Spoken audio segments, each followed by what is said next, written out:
Hello all, this is Barbara Mann from Your Empowered You, and welcome to our video on performance management basics. And this video is really geared towards managers and how to make performance management a much more productive experience. Most of the time managers dread performance management and what kind of entails the discussion and how to prepare for it, things of that nature. So we're going to talk about how to make it a much more rewarding experience for the manager and for the employee. So we're going to talk about how it's important to have no surprises. We'll talk about what should be included in the document, how the meeting should go, what the follow-up looks like, and then what the follow-up meeting looks like when you've actually given a timeline. And we'll talk about that a little bit later. So let's first talk about why it's so important as a manager. One of the main responsibilities as a manager is to ensure your employee's success. That is the main goal of a manager, is to make sure that the employee is meeting the minimum expectations of the job and that they are successful.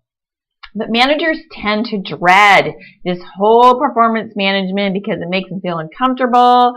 They feel it could be confrontational. The employee's going to be upset. They're going to be on a defensive. You know, performance management has a lot of people involved. You're going to have HR guidance. You're probably going to have your manager involved, reviewing and supporting you and maybe providing feedback on what the document looks like or how to go about the whole sort of process, things of that nature.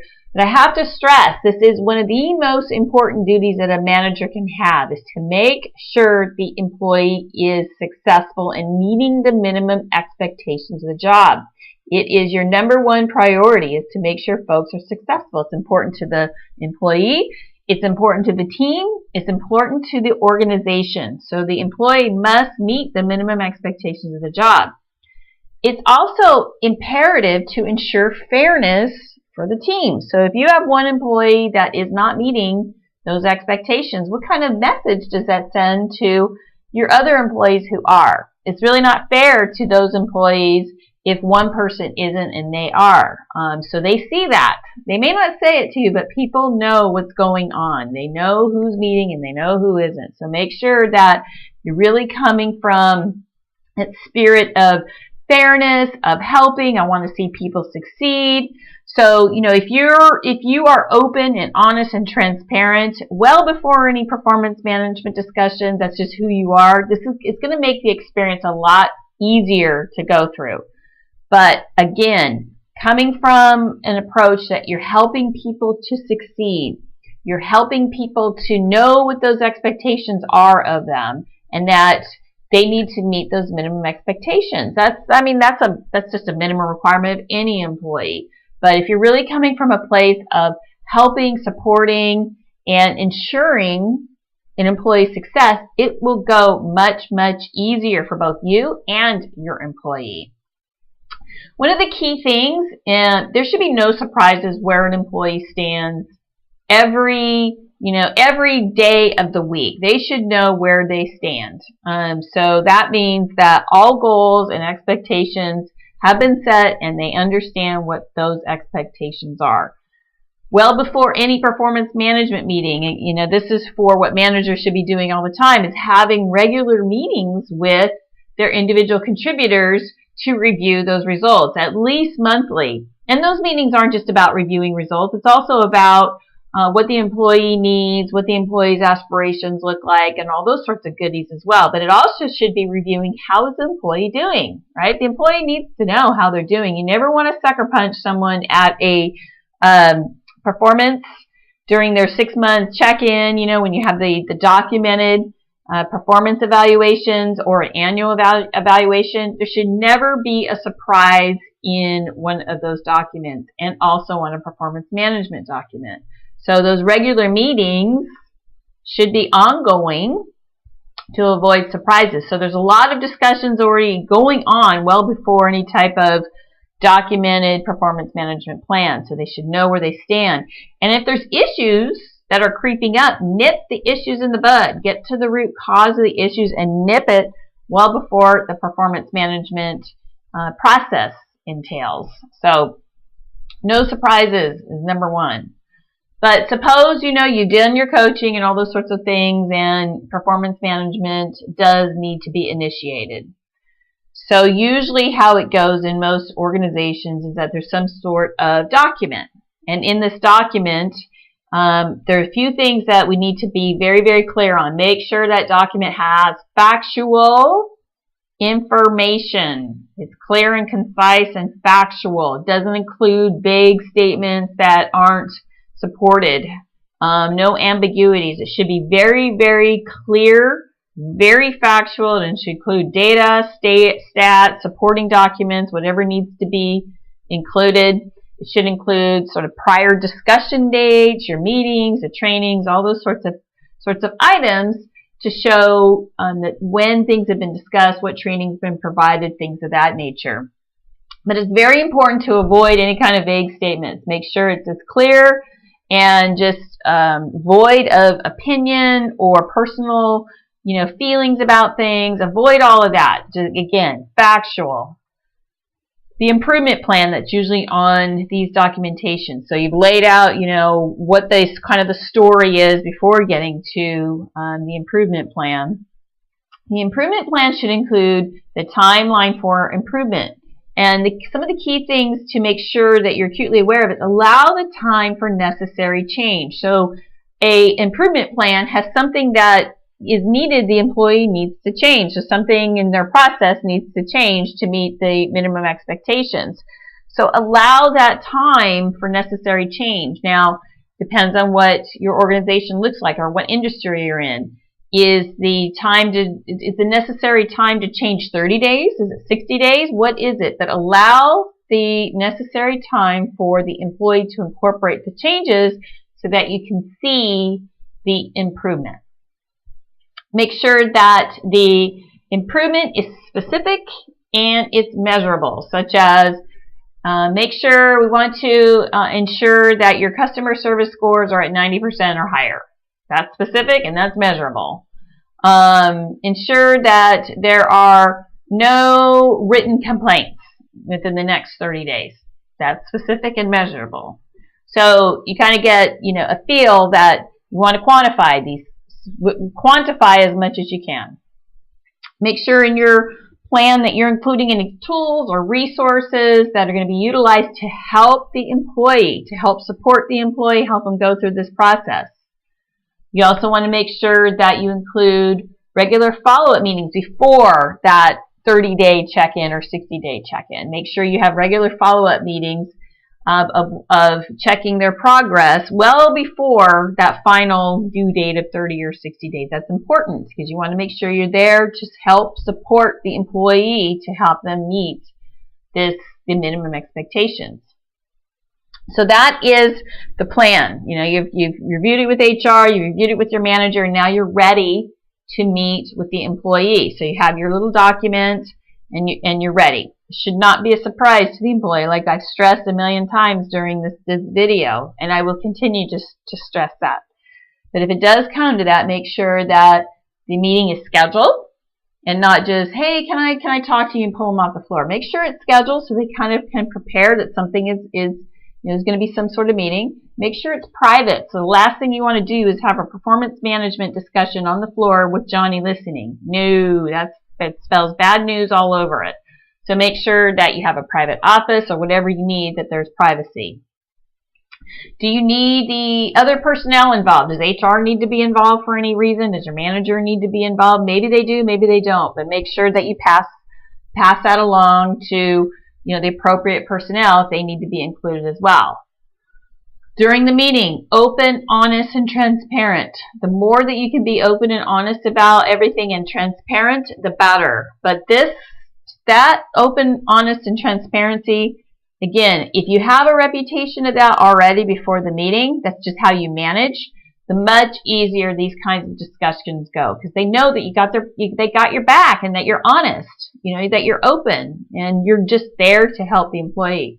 But reiterate, the goal is to ensure their success and to help them and not terminate them. And the reason I'm bringing up termination is because I've heard many times in my career, oh, you're just out to fire me.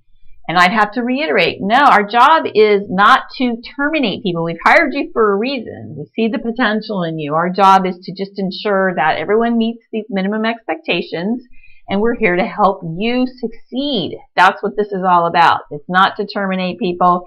It's to help people be successful. And if you really come from that place and you're exuding that to your employees all the time, not just during these discussions, but all the time, it makes these discussions a lot easier. So you open up the conversation and you know, let them know why they're there. You review the document, and you know, some people are going to react differently than others. So you want to let your employees process this information how they process information. Some people will process right away, maybe during the meeting. And some people may process after the meeting. They may take some time to process this. So even though there's no surprises, when you actually have these discussions, people are going to have some sort of reaction to it. Some people are like totally fine and they're ready to get on this improvement plan and knock it out of the ballpark. And some others may struggle a little bit with it. They may cry on you. They may vent. But you want to obviously let the employee express themselves and let them know that you're here to help and support them. Now, they shouldn't be crossing a line, and I want to include this as well, because things like any type of verbal abuse, any kind of violence, that's obviously crossing lines and maybe going into egregious territory that will warrant some other disciplinary action. So you want to make sure that it's not just a free-for-all on how someone expresses themselves. But if they're upset and they think it's not fair and I don't feel supported, those are key items on where's the breakdown then with maybe the manager and the individual contributor. They're telling you something. So that could be something else that needs to be worked on, right? So make sure that you allow them to express themselves with obviously still some boundaries on what's appropriate and what isn't appropriate. The follow-up meeting. So now you've done the meeting with the individual contributor. They understand what the expectations are. They understand the plan. Make sure now, here's where a lot of managers fall down, the follow-up and the support. So they've had this meeting. So glad this meeting's over. Make sure that the follow-up and the support within this 30 days or 60 days is given. So if there's resources, if there's training, if there's personnel that needs to be assigned to help this individual, make sure it's provided very, very quickly. The manager should now really be meeting regularly, maybe weekly, to verify there's measurable improvement, because suppose there's no improvement. You don't want that employee just to go down that path, because in 30 days they're going to have to go to the next level, right? So if there's no improvement, make sure you identify, what is the issue and adjust the plan, adjust something quickly so that the person can still be successful. Ask if the employee feels that they need any additional tools, resources, and if so, provide it quickly. Again, time is of the essence. You put a time frame on measurable improvement, so make sure there's adequate, more than adequate, follow-up and support for this individual. They're on a plan. You want to help them succeed. You want to get them off this plan. That is the goal. Minimum expectations are met, get them off the plan. That's ultimately the goal. So now you're ready for your timeline meeting, whether it was a 30-day time to improve or 60-day or whatever that looks like. But this is now the formal meeting where you've given them that time frame to meet those minimum expectations. So before this meeting, you need to make a decision on, are you moving the employee to the next level of performance management? Are you providing an extension? Maybe they've improved, they're on the path to improvement and they just need a little more time. Maybe you're going to extend this plan, or are you going to remove them from the performance management plan, which is ultimately the goal. That's really the best thing that we can do if warranted, if earned, right? Usually HR is involved in this decision making because documentation may be required. Your manager is probably involved. So again, make sure the appropriate personnel is involved in what decision that you are going to make. So during this follow-up meeting, you bring the employee in. It's scheduled. It's private, obviously. You review the plan, like the initial plan, the follow-up meetings, and the resources. Review what their improvement looks like. And you advise them then of the status. If you're moving them to the next level, then that will be included in the document that it will it's going to the next level, and it's similar to the first plan. It kind of mirrors the first plan, but your HR department will provide guidance on that. Are you going to extend it? So again, what you're doing is you're advising the employee of the status. If you're providing the extension, usually the conversations go like, I've really noticed some great improvement. You're still not quite there and meeting those expectations. I think you need a little more time, but your trend is looking pretty good, and I have no doubt that after an additional 30 days, you'll meet him. So you're just providing an extension for that timeline. The best result is obviously saying to an employee, hey, you have knocked it out of the ballpark. I see you were committed. Your results speak for themselves. You met the minimum expectations. You met this, you met this, you met this, you met this. Nice job. High five. Everything's great. And we're taking you off the plan. And that's the best result, obviously. That's what y'all want to hear. And it should be a big celebration in the office. Obviously, you're not going to go out and tell her, hey, Johnny got out performance management. No, obviously, it's not that.